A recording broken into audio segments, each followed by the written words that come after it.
আচ্ছা, আমরা যখন কোনো ক্লায়েন্টের কাজ করব, তো আমাদের ফার্স্ট অফ অল আমাদের কি করতে হবে? ক্লায়েন্টকে একটা প্রপোজাল দিতে হবে। বুঝতে পারছেন? ক্লায়েন্টকে একটা প্রপোজাল সাধারণত দিতে হয়, যে ক্লায়েন্টের যদি কাজ করতে চায় সেই ক্ষেত্রে কি আমার একটা প্রপোজাল মেক করে দিতে হয়। তো প্রপোজালটা আমরা কোথায় মেক করবো? ডেফিনেটলি আমরা এটাতে ক্যানভাতে মেক করবো। ক্যানভাতে মেক করে পিডিএফ করে দেন হচ্ছে কি করবো, ক্লায়েন্টকে আমরা পাঠিয়ে দিব। সেটা হচ্ছে কাজের ফার্স্ট স্টেপ। সো এখন দেখেন, এটা হচ্ছে যে রিয়েলটি প্রপার্টিস, একটা প্রপার্টিস রিয়েল এস্টেট কোম্পানির জন্য আমি একটা প্রপোজাল রেডি করেছি। সো এর ভেতর কি আছে, ওকে আমি মানে ফেসবুক মানে প্রফেশনাল হচ্ছে একটা লোগো দিব।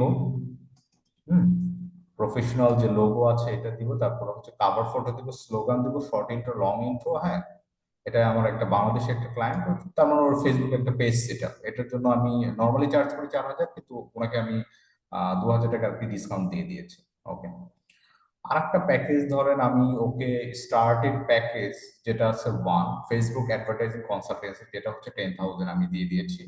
যে অনলি হচ্ছে 10,000 করে পার মান্থ উনি কি করবে, আমাকে পে করবে। সো এখানে হচ্ছে যে 27 পয়েন্ট অফ ভিউ, আমি স্ট্র্যাটেজিক একটা প্ল্যান ওর জন্য রেডি করবো। দেন হচ্ছে এবি টেস্ট করবো, অ্যাডভার্টাইজিং সেট আপ করবো, মনিটর করবো, এবং হচ্ছে analytics and reporting okay provide করবো। আর ক্যাপশন কন্টেন্ট দিব কয়টা? 5টা দিব। প্রোফাইল পিকচার দিব একটা। কাভার পিকচার দিব কয়টা? একটা। 2D অ্যানিমেশন বা ভিডিও দিব কয়টা? একটা দিব। যে অ্যানিমেশন যে স্ক্রিপ্টেড ভিডিও আছে এটা একটা দিব। আর গ্রাফিক্যাল ভিজুয়াল দিব কয়টা? 5টা। সো এখানে ওর বাজেট থাকবে কত? 100 থেকে $300 কি মান্থলি। ওর হচ্ছে যে ডলার যে অ্যামাউন্ট আছে, এটা কি করবে সেপারেটলি, সে কি করবে, পে করবে। ওকে। আর 2 নম্বর প্যাকেজ আমি যেটা দিয়েছি সেটা হচ্ছে 15,000। Same thing like that. এখানে ক্যাপশন কন্টেন্ট হচ্ছে 10টা দিবে। আর হচ্ছে প্রোফাইল পিকচার সব মিলিয়ে সবকিছু মিলে একই রকম, বাট একটু হচ্ছে দেখি 10,000 তো, আর সেকেন্ড ওয়ান হচ্ছে 15,000। দ্যাট মিনস একটু বেশি হচ্ছে যে আপনার আর কি গ্রাফিক্যাল ভিজুয়াল দেখেন 10টা আমি ওকে দিয়েছি। কয়টা গ্রাফিক্যাল ভিজুয়াল দিয়েছি? 10টা। In this campaign you can makes maximum advance 700 থেকে $1,000 মোটামুটি একটা কি আমি দিয়েছি। তারপরে কি দিয়েছি, প্রজেক্টের অবশ্যই যদি প্রজেক্ট শুরু করতে চাই সেক্ষেত্রে কি করতে হবে, ক্লায়েন্টকে অ্যাডভান্স পে করতে হবে। ক্লায়েন্ট যদি অ্যাডভান্স পে করে তাহলে কি আমরা কাজ শুরু করব। দেন হচ্ছে যে পেমেন্ট পলিসি আছে, full payment before the service of ad সার্ভিসের ফুল পেমেন্টটা কি করি আমরা নিয়ে নিই।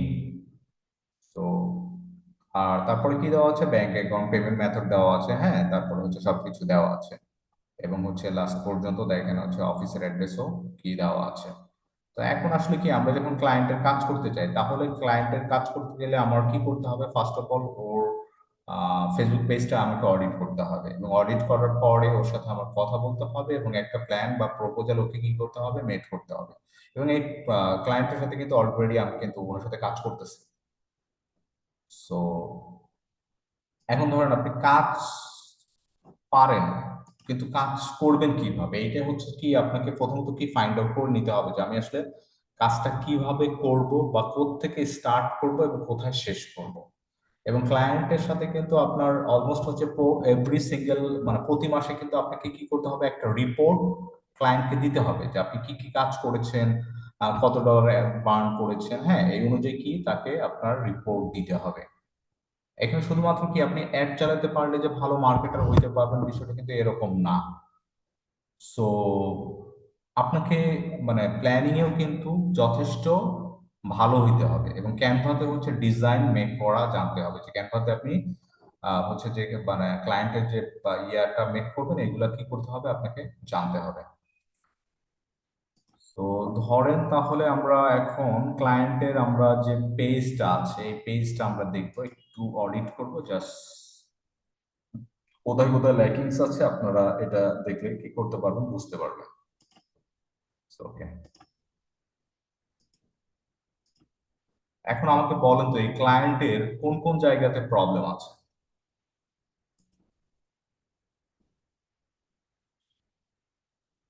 আমার স্ক্রিন কি সবাই দেখতে পাচ্ছেন?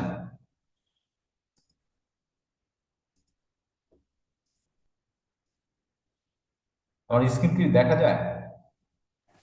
জি জি, দেখা যায়। এখন এই ক্লায়েন্টের কোন কোন জায়গাগুলোতে প্রবলেম আছে বলেন।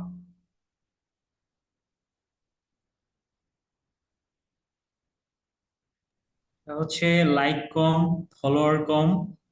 হুম। আর কোন কোন জায়গায় প্রবলেম হচ্ছে পেজের?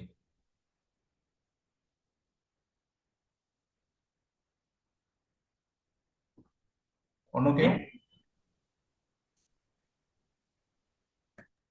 ব্যানারটা একটু ঘোলা ঘোলা লাগছে, ব্যানারের প্রবলেম মনে হয়। ব্যানার প্রবলেম, ওকে, ব্যানার প্রবলেম। ওকে, তাহলে কি দুইটা গেল। আর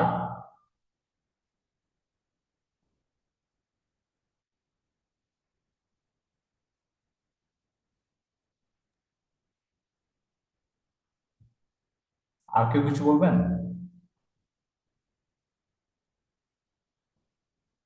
আচ্ছা, তাহলে আমরা এখন কি করব, আমরা ধরেন তাহলে কি একটা গুগল ডকে আমরা ফাইন্ডিং গুলো নিয়ে নিই যে ওর কি কি প্রবলেম।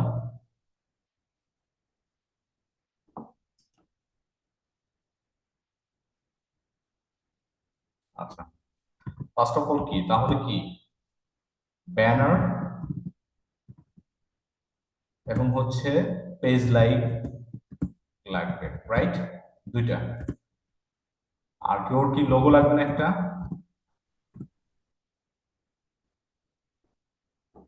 ওনার বিজনেসের জন্য কি লোগো লাগবে না একটা? জি জি।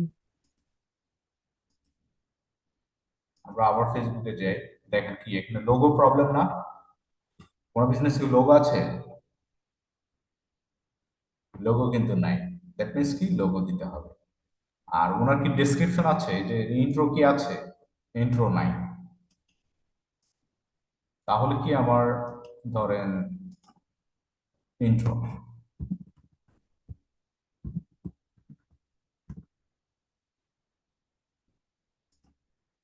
তাহলে আমরা এখানে ফাইন্ডিংস কয়টা পেলাম?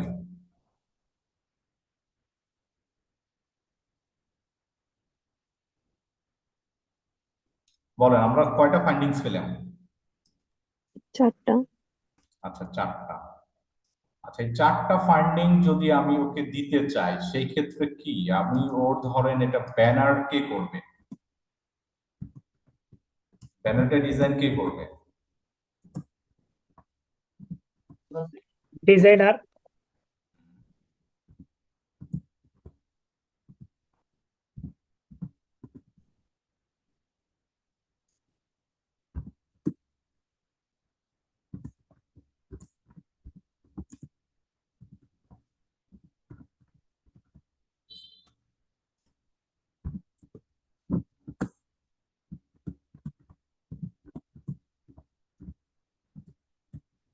তাহলে একটা প্রজেক্টের জন্য কয়জন কাজ করবে এখানে দেখেন। প্রথমে কে আছে? Graphic graphics designer. ডিজাইন। আর সেকেন্ড ওয়ান কে আছে? অ্যাডভার্টাইজার। গ্রাফিক ডিজাইনার তার মানে একজনই, হ্যাঁ। তারপরে কি দুইজন। আর একজন কে কাজ করবে? Content writer. শর্ট ইন্ট্রো এবং লং ইন্ট্রো যে লিখবে সে হচ্ছে কন্টেন্ট রাইটার। তার মানে কি এই ছোট্ট একটা কাজের জন্য কয়জন লাগবে? বলো, ছোট্ট একটা কাজের জন্য কয়জন লাগবে? 4 জন। 4জন। ছোট্ট একটা কাজের জন্য 3জন। গ্রাফিক ডিজাইনার তো লোগো এবং ব্যানারে তৈরি করবে। আর কন্টেন্ট রাইটার তো হচ্ছে কন্টেন্ট লিখবে। আর পেজ লাইক যে অ্যাডভার্টাইজার আছে সে তো অ্যাড চালাবে। তার মানে কয়জন? 3জন লাগতেছে।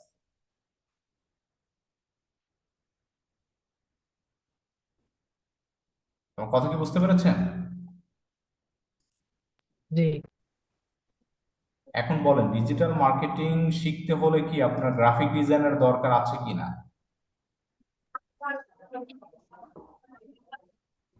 আপনি যদি একটা প্রজেক্টে কাজ করতে চান ডিজিটাল মার্কেটিং এর, তাহলে কি আপনার গ্রাফিক ডিজাইনার দরকার আছে কিনা? জি আছে। আছে। দরকার আছে। এইভাবেই হচ্ছে আমরা সাধারণত ক্লায়েন্টে যখন আমরা কাজ করি এইভাবেই কিন্তু কাজ করা হয়। এবং আমি আপনাদেরকে ইন দ্যাট মিটেন কিন্তু একটা প্রপোজালও কি দেখিয়েছি যে কিভাবে একটা প্রপোজাল আমরা কি করব, মেক করব। সো প্রথমত কি আমাদের কি তাহলে কি ক্লায়েন্টের কোথায় কোথায় ল্যাকিংস আছে এই জিনিসগুলো কি বের করতে হবে না? প্রথমে কি ফার্স্ট অফ অল কি আমাদের অডিট করতে হবে না একটা পেজকে?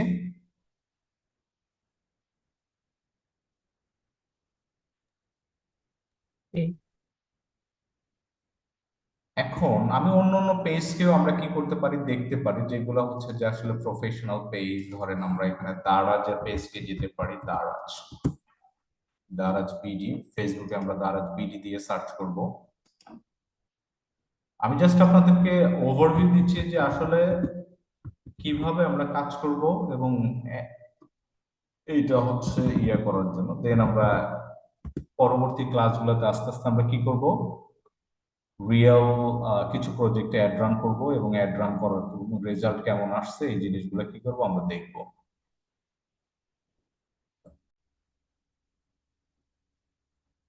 Pages.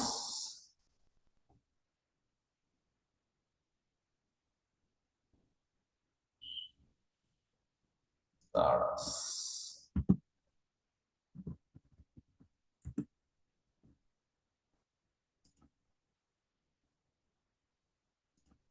Okay.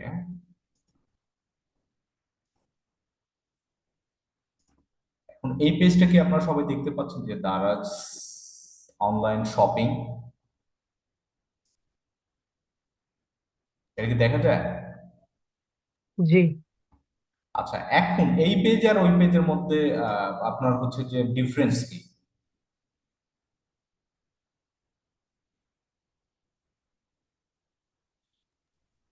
লোগো, এটা হচ্ছে লোগো আছে, ওইটা হচ্ছে লোগো ছিল না। হ্যাঁ, ঠিক আছে। হ্যাঁ, আর আর হচ্ছে আপনার এটা হচ্ছে লাইকের সংখ্যা অনেক বেশি, ফলোয়ার আছে অনেক বেশি। তারপর হচ্ছে আপনার এই যে লোগো মেইন যে আপনার প্রোফাইল পিকের সাথে আর হচ্ছে কভার ফটোর সাথে মোটামুটি রিলেটেড বললেই চলে। রং, হ্যাঁ, তারপর হচ্ছে এটা হচ্ছে বুঝলেন। মোটামুটি ওরা মানে ফুললি প্রফেশনাল। ঠিক আছে, তার মানে পেজটা কি ফুললি প্রফেশনাল। তার মানে আমরা যখন একটা ক্লায়েন্টে কাজ করতে যাব, দ্যাট মিনস কি আমাদের ফার্স্ট টার্গেট কি হবে, তাকে তার বিজনেসকে প্রফেশনাল একটা লুক দেওয়া। ঠিক আছে, আর যদি লুক থাকে তাহলে ভালো, আর যদি এইগুলো না থাকে তাহলে কি আমরা কি বলবো যে স্যার এইগুলা করে নিতে হবে। বুঝতে পেরেছেন?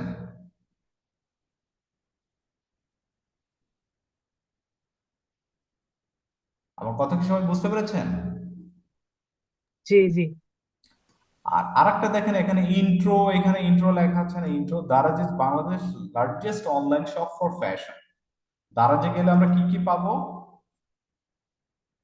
Fashion, electronics, mobile phones, much more, মানে আরো অনেক কিছু। তার মানে কি দারাজে গেলে আমরা পাবো। কিন্তু এখানে কি মাত্র এই কয়টা ওয়ার্ডের ভেতরে কি একবারে ডিটেল বলা আছে না যে দারাজ আসলে কি জাতীয় কোম্পানি?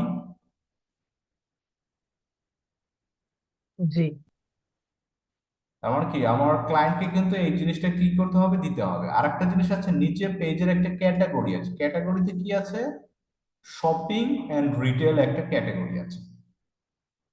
দারাজ কি online shopping and retail company. আর দারাজ এটা কি, দারাজ সিঙ্গাপুর প্রাইভেট লিমিটেড। দারাজের parent company Daraz Singapore private limited. এখানে আরেকটা জিনিস দেখেন আছে, এটা কি লোকেশন দেওয়া আছে ঢাকা, বাংলাদেশ। তারপর কি ইনস্টাগ্রামের একটা পেজের লিংক দেওয়া আছে। তারপরে ওয়েবসাইট আপনার হচ্ছে যে daraz.com.bd আছে, daraz.com.bd। আর এখানে রিভিউ দেওয়া আছে, রেকমেন্ড কতজন করেছে, 60% দারাজকে রেকমেন্ড করেছে। দারাজের মতো একটা বড় কোম্পানি দেখেন 60% কি দারাজকে রেকমেন্ড করেছে, 40% কিন্তু দারাজকে রেকমেন্ড করেনি।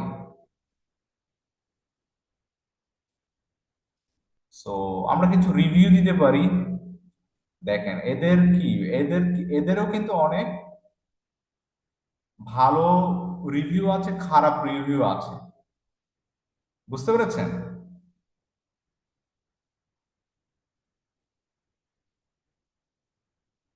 আমার কথা কি বুঝতে পেরেছেন সবাই? ওদের কিন্তু অনেক ভালো রিভিউ আছে, তার মানে কি খারাপ রিভিউ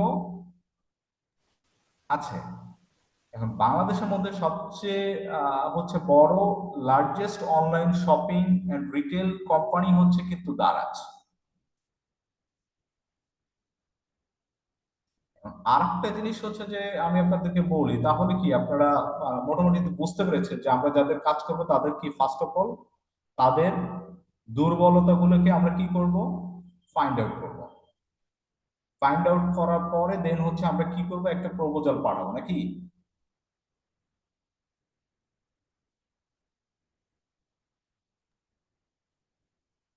কথা কি বুঝতে পেরেছেন?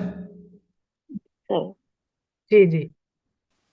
এখন আমি ওনার যদি দুর্বলতা থেকে ফাইন্ড আউট না করতে পারে, ধরে না আপনার কাছে একটা ক্লায়েন্ট, আপনি একটা ক্লায়েন্টকে অ্যাপ্রোচ করলেন, আপনি ফাইবার কিংবা আপওয়ার্কে একটা ক্লায়েন্টকে অ্যাপ্রোচ করলেন, ক্লায়েন্ট আসলো, ক্লায়েন্টের বিজনেসের মনে করেন যে লোগো, কাভার ফটো এবং ইন্ট্রো সবকিছু দারাজের মতন দেওয়া আছে, হ্যাঁ। তাহলে এই ক্ষেত্রে আপনাকে একটা ডিসিশন নিতে হবে, সেটা হচ্ছে যে ধরেন আপনি তার কি করবেন, যেহেতু পেজ সেটআপটা করা আছে, দেন কি আপনি কি করবেন, অ্যাড এর প্রপোজাল দিবেন, যে আপনি অ্যাড এর প্রপোজাল দিবেন যে এত ডলার বার্ন করবেন, এইটা এটা দিয়ে স্টার্ট করবেন। আপনার যদি পেজ সেটআপ করা থাকে তাহলে আপনি ওর সাথে পেজ সেটআপ নিয়ে কোনো কথা বলারই দরকার নাই। আর যদি পেজ সেটআপ না করা থাকে তাহলে ফার্স্ট অফ অল কি করতে হবে, ওর পেজ সেটআপ নিয়ে কথা বলতে হবে।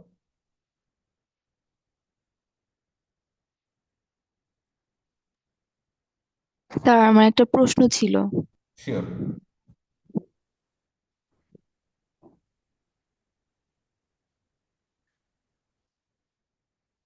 বলেন। স্যার এই যে ব্যাড রিভিউ আর রিয়্যাক্টের উপর মানে কতটা ইফেক্ট পড়ে পেজে, মানে কেউ যদি হাহা রিয়্যাক্ট দেয় বা ব্যাড রিভিউ দেয় তাহলে এটা কি? কথা ঠিকঠাক মতো শুনতে পাচ্ছি না, আপনারা কি শুনতে পাচ্ছেন?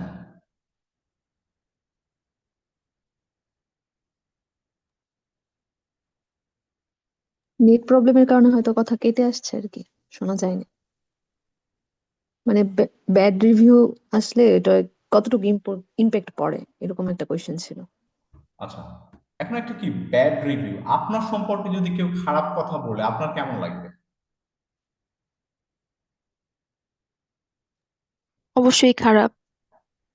আচ্ছা, রিভিউটা এরকমই, কিন্তু আপনার সম্পর্কে একজন খারাপ কথা বললো, কিন্তু বাকি লোক কি জানতেছে যে আপনি আপনার সম্পর্কে একজন খারাপ কথা বলেছে? অফলাইনে কি জানতে পারে? না। না, বাট এবং অনলাইনের ক্ষেত্রে কি হয় বলেন, একজন খারাপ রিভিউ দিয়েছে তাহলে কি হবে?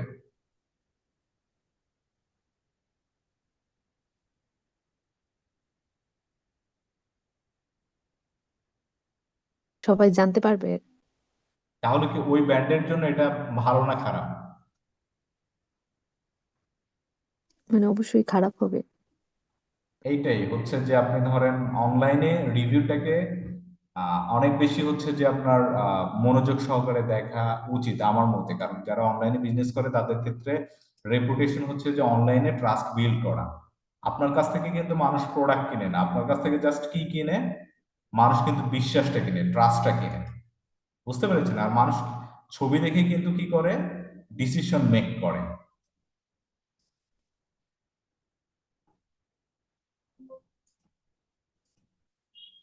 তো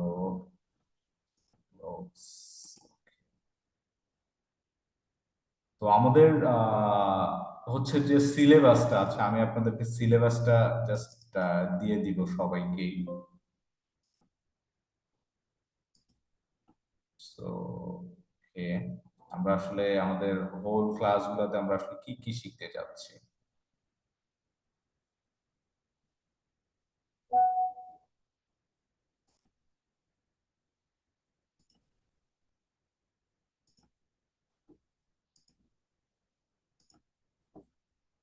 সো এখানে কি দেখা যায়?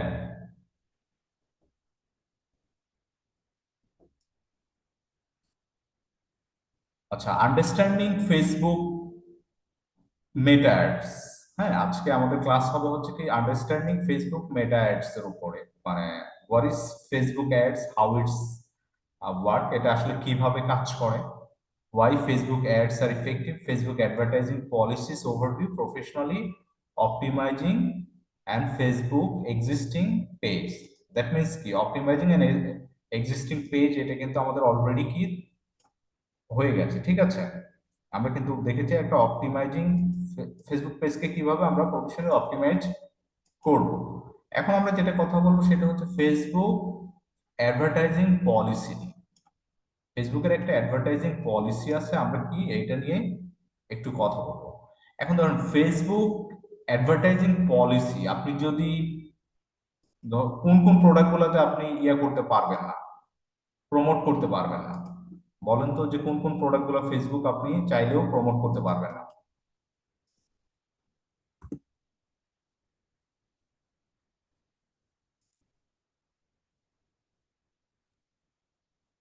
আচ্ছা, আমি আপনাদেরকে জাস্ট হচ্ছে দেখাই দিই, যেটা হচ্ছে যে অ্যাডভার্টাইজিং পলিসির মধ্যে কি কি আছে। অ্যাডভার্টাইজিং স্ট্যান্ডার্ড বা চেকলিস্ট যেটা দেখাই দিই।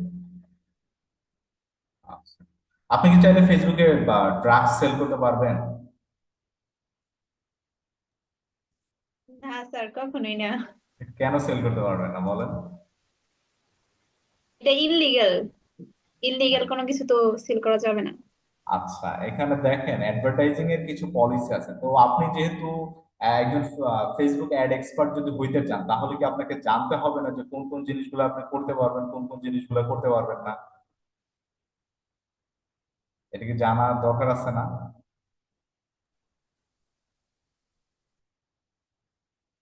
এখন আপনার কাছে একজন লোক আসলো যে আমি অ্যালকোহলের ফেসবুকে অ্যাড দিব, এখন কি আপনি কি এটা চাইলে অ্যালকোহলের অ্যাড কি দিতে পারবেন?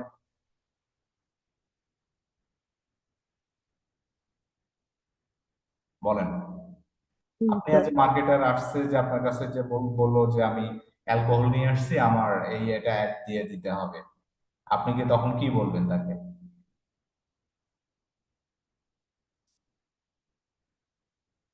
হুম?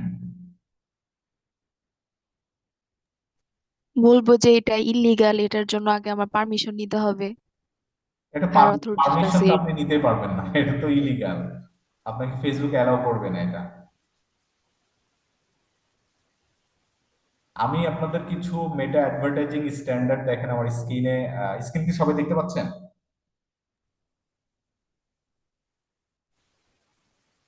আমার স্ক্রিন কি সবাই দেখতে পাচ্ছেন? জি স্যার। আচ্ছা।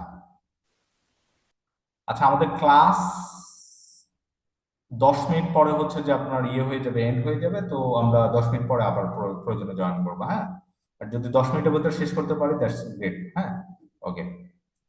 So, advertisers are required to follow advertising standards, which are designed to help protect people for poor experience, support meaningful connection between people, advertiser technologies. For example, we want ad that's profanity, show excessive nudity. তার মানে কি এখানে কি আছে? Excessive nudity আপনি বা miss information, এই অ্যাডগুলো কি করতে পারবেন না, দিতে পারবেন না। অ্যাডাল্ট কন্টেন্ট কি আপনি ফেসবুকে চাইলে প্রমোট করতে পারবেন? আমরা কি চাইলে প্রমোট করতে পারবো? জি না। তাহলে কি এটা ফেসবুক আমাকে কি করতেছে? অ্যালাউ করতেছে না। ঠিক আছে, এটা কন্টেন্ট ভায়োলেট করতেছে। হ্যাঁ, ফেসবুক অ্যাড পলিসি কি করতেছে? ভায়োলেট করতেছে। আরেকটা জানেন পার্সোনাল অ্যাট্রিবিউটের মধ্যে কি আছে? Meta advertising policy prohibited at that content personal attribute. এখন কি পার্সোনাল অ্যাট্রিবিউটের মধ্যে হচ্ছে পার্সোনাল কারো ইনফরমেশন আপনি ধরেন কারো এনআইডি দিয়ে কি আপনি অ্যাড চালাতে পারবেন? এনআইডি ইনফরমেশন দিয়ে এটা কি ফেসবুক আপনাকে অ্যাড চালাতে দিবে? জি না। তাহলে কি পার্সোনাল কোনো অ্যাট্রিবিউট দিয়ে অ্যাড চালানো যাবে না, এটা প্রহিবিটেড। এটা কন্টেন্ট হচ্ছে যে ভায়োলেট করতেছে। আরেকটা হচ্ছে সেনসেশনাল কন্টেন্ট। সেনসেশনাল কন্টেন্ট হচ্ছে কি, যে কন্টেন্টটা এক্সেসিভলি ভায়োলেট। আমরা এই যে ফেসবুকে দেখি না যে যেগুলা ভায়োলেন্ট কন্টেন্ট, এইগুলা কি মানে ফেসবুক কি করে? ব্লার করে দেয় না? ফেসবুকে কন্টেন্ট যখন আপলোড করেন, এগুলো কি ব্লার করে দেয় না বা রিমুভ করে দেয় না যে কন্টেন্ট ভায়োলেট করতেছে? মনে করেন মারামারি, কেউ একজন আরেকজনকে মনে করেন যে কোপাইতেছে, বা একজন আরেকজনকে মানে যে শুট করতেছে, এই জাতীয় কি কন্টেন্ট গুলোকে ফেসবুক সরায় দেয় না? জি স্যার। সো এই ধরনের জিনিসগুলো দিয়ে আপনি কি করতে পারবেন না? অ্যাড দিতে পারবেন না। আর একটা জিনিস হচ্ছে ক্রিপ্টোকারেন্সি। আপনি যে ক্রিপ্টোকারেন্সি মানে বুঝেন? ক্রিপ্টো সম্পর্কে কারো কোনো আইডিয়া আছে? ক্রিপ্টোকারেন্সি যেটা ই কারেন্সি বলা হয়, যেটা ফিজিক্যালি কোনো ইলেকট্রনিক কারেন্সি যেটা ফিজিক্যালি কোনো এক্সিস্টেন্স নেই। এই ধরনের ক্রিপ্টোকারেন্সির অ্যাডও কি আপনি চাইলে ফেসবুকে দিতে পারবেন না। আর একটা জিনিস ধরেন আছে কি আপনার ডেটিং, আপনি চাইলে কি ডেটিং এর অ্যাড এই সার্ভিসগুলো কি করতে পারবেন না, ফেসবুকে প্রমোট করতে পারবেন না। ফেসবুক এটা স্ট্রিক্টলি এটা কন্টেন্ট ভায়োলেট করতেছে। আর হচ্ছে ড্রাগ অ্যান্ড অ্যালকোহল, যেটা অ্যাডিকশন ট্রিটমেন্ট, যেগুলো হচ্ছে ড্রাগ এবং অ্যালকোহল, এগুলো কি করতে হয় বাংলাদেশেও যদি আপনি সেল করতে চান ডেফিনেটলি কি করতে হচ্ছে, আপনাকে একটা লাইসেন্স নিয়ে ড্রাগস এর হচ্ছে দোকান দিতে হচ্ছে। আর একটা বিষয় হচ্ছে যে আপনি অ্যালকোহল সেল করতে পারবেন না, দিস ইজ বিকজ হচ্ছে বাংলাদেশে কি এটার আপনার কান্ট্রি ল কি করছে, ভায়োলেট করতেছে। আর অনলাইন গেমিং এন্ড গ্যাম্বলিং, আমরা কিন্তু অনেক অ্যাড কিন্তু দেখি ইউটিউবে, দেখি যে ইউটিউবে দেওয়া যাচ্ছে, কিন্তু ফেসবুকে এগুলা গ্যাম্বলিং এর অ্যাড সাধারণত দেওয়া যায়।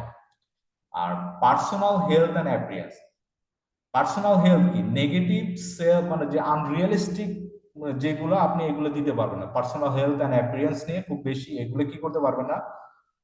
কেউ কি দেখেছেন পার্সোনাল হেলথ অ্যান্ড অ্যাপিয়ারেন্স নিয়ে ফেসবুকে অ্যাড দিতে? কারো কি দেখেছেন প্রমোট করতে? আপনি কাউকে খুঁজে পাবেন না, কারণ কি এটা কন্টেন্ট ভায়োলেট করতেছে। আর যে অ্যালকোহল তো যেটা আছে, অ্যালকোহল যেটা আর কি প্রমোশন এটা করতেও পারবেন না। আর কি ইলেকশন বা পলিটিক্স এই জাতীয় কি কন্টেন্ট আপনি চাইলে কি করতে পারবেন না, হচ্ছে যে অ্যাড দিতে পারবেন না। সোশ্যাল ইস্যু বা ধরেন এখানে হচ্ছে কি, আর হচ্ছে যে ধরেন তাহলে মোটামুটি বুঝে গেলেন যে আপনি আসলে কোন ধরনের কন্টেন্ট দিয়ে অ্যাড রান করতে পারবেন না। এখন আর একটা জিনিস আমি আপনাদেরকে বলি, তাহলে কি ফেসবুক এই জিনিসগুলো যদি আমরা অ্যাভয়েড করি তাহলে কি আমাদের, ধরেন আপনার কাছে যে কোনো ক্লায়েন্ট আসলো বললো যে আমি ধরেন ড্রাগ সেল করব, তো আমি তোমাকে গ্যাম্বলিং বা ধরেন যে এই যে আইপিএল এর যেরকম ইয়া হয় কিংবা হচ্ছে যে বিভিন্ন যে গ্যাম্বলিং যেরকম ইয়া হয়, আমি এগুলো প্রমোট করবো, তুমি আমার অ্যাড রান করে দাও। তাহলে কি আপনি কি এটা অ্যাড রান করতে পারবেন? যদিও অ্যাড রান করেন, কিন্তু এগুলো কি হবে, আপনার অ্যাড অ্যাকাউন্ট ডিসেবল হয়ে যাবে। আপনি যদিও অ্যাড রান করেন তাহলে কি হবে, আপনার অ্যাড অ্যাকাউন্ট ডিসেবল হয়ে যাবে। সো এখন বলেন, আমি যদি একজন ভালো মার্কেটার হইতে চাই তাহলে কি আমার ফেসবুকের অ্যাডস পলিসি আমার জানতে হবে না জানার দরকার নেই? আমি কোন কোন জিনিসগুলো নিয়ে আমি কাজ করতে পারবো, কোন কোন জিনিসগুলো নিয়ে কাজ করতে পারবো না?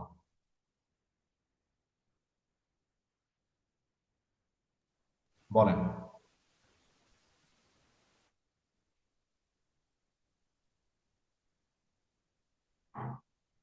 আমার কি জানার দরকার আছে না জানার দরকার নেই?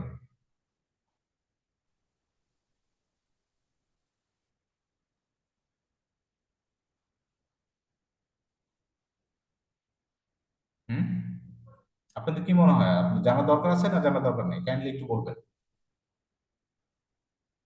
জি স্যার, জানার দরকার আছে।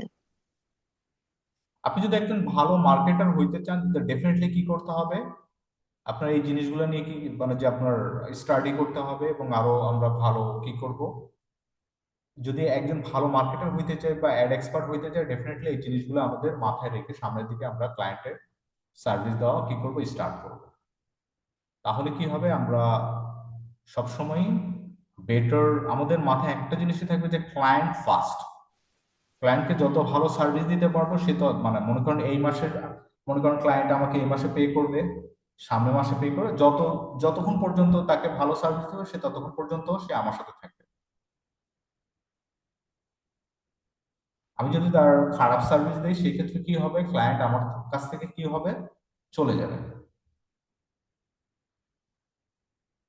ঠিক আছে?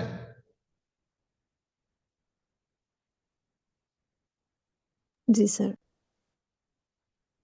এখন এটা ছিল আমাদের ফার্স্ট ক্লাসের, হচ্ছে যে আমরা জাস্ট ফার্স্ট ক্লাসে আজকে আমরা আসলাম, জাস্ট হচ্ছে যে আমরা একটা কেস স্টাডি দেখলাম, সেই সাথে হচ্ছে যে আমরা একটা বিজনেসকে কিভাবে ইয়ে করব, দেন হচ্ছে আমাদের সেকেন্ড ক্লাসে যে বিষয়টা আমরা ইয়ে করব সেটা হচ্ছে যে মেটা বিজনেস পোর্টফোলিও প্রোফাইল আমরা ক্রিয়েট করব কিভাবে, এটা দেখব। আর সেকেন্ড ক্লাসে কন্টেন্ট আমরা যেটা দেখি সেটা হচ্ছে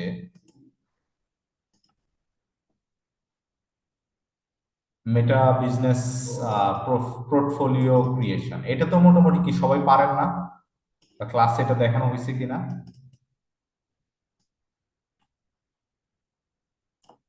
এটা কি দেখানো হয়েছে?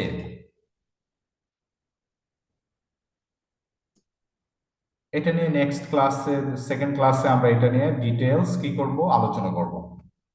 যে আপনি ফেসবুক পেজ কিভাবে অ্যাড করবেন, তারপর হচ্ছে পেমেন্ট মেথডটাকে কিভাবে অ্যাড করবেন। হ্যাঁ, এই জিনিসগুলো নিয়ে আমরা আগামী হচ্ছে যে আমাদের বৃহস্পতিবারে হবে সেকেন্ড ক্লাস, দ্বিতীয় ক্লাস হবে বৃহস্পতিবারে।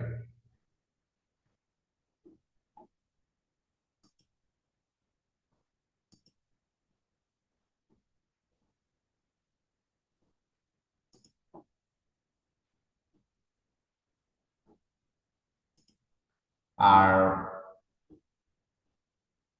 আর কারো কোনো কোশ্চেন আছে?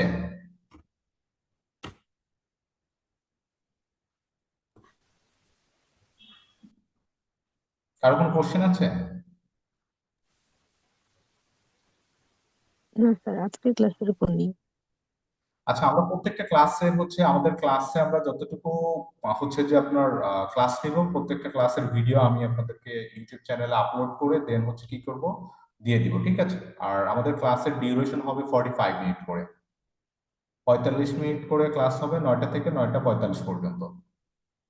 বুঝতে পেরেছেন? জি স্যার। সো সাধারণত আপনার সোমবার এবং বৃহস্পতিবার এই 2 দিন হবে। তো আপনারা কাইন্ডলি জয়েন করবেন। আর আমরা ফেসবুকের ওপর আশা করছি 12 থেকে 15টা ক্লাস নিব আমরা। 12 থেকে 15টা যদি ক্লাস করেন ডেফিনেটলি কি আমার মনে হয় না আপনাদের আর কোনো ল্যাকিংস থাকবে, ফেসবুকের উপর প্রো লেভেলের মাস্টারি অর্জন করতে পারবেন এবং সেই সাথে কাজও করতে পারবেন। এবং মার্কেট প্লেসের উপরও আমাদের 5 থেকে 7টা ক্লাস থাকবে, ঠিক আছে?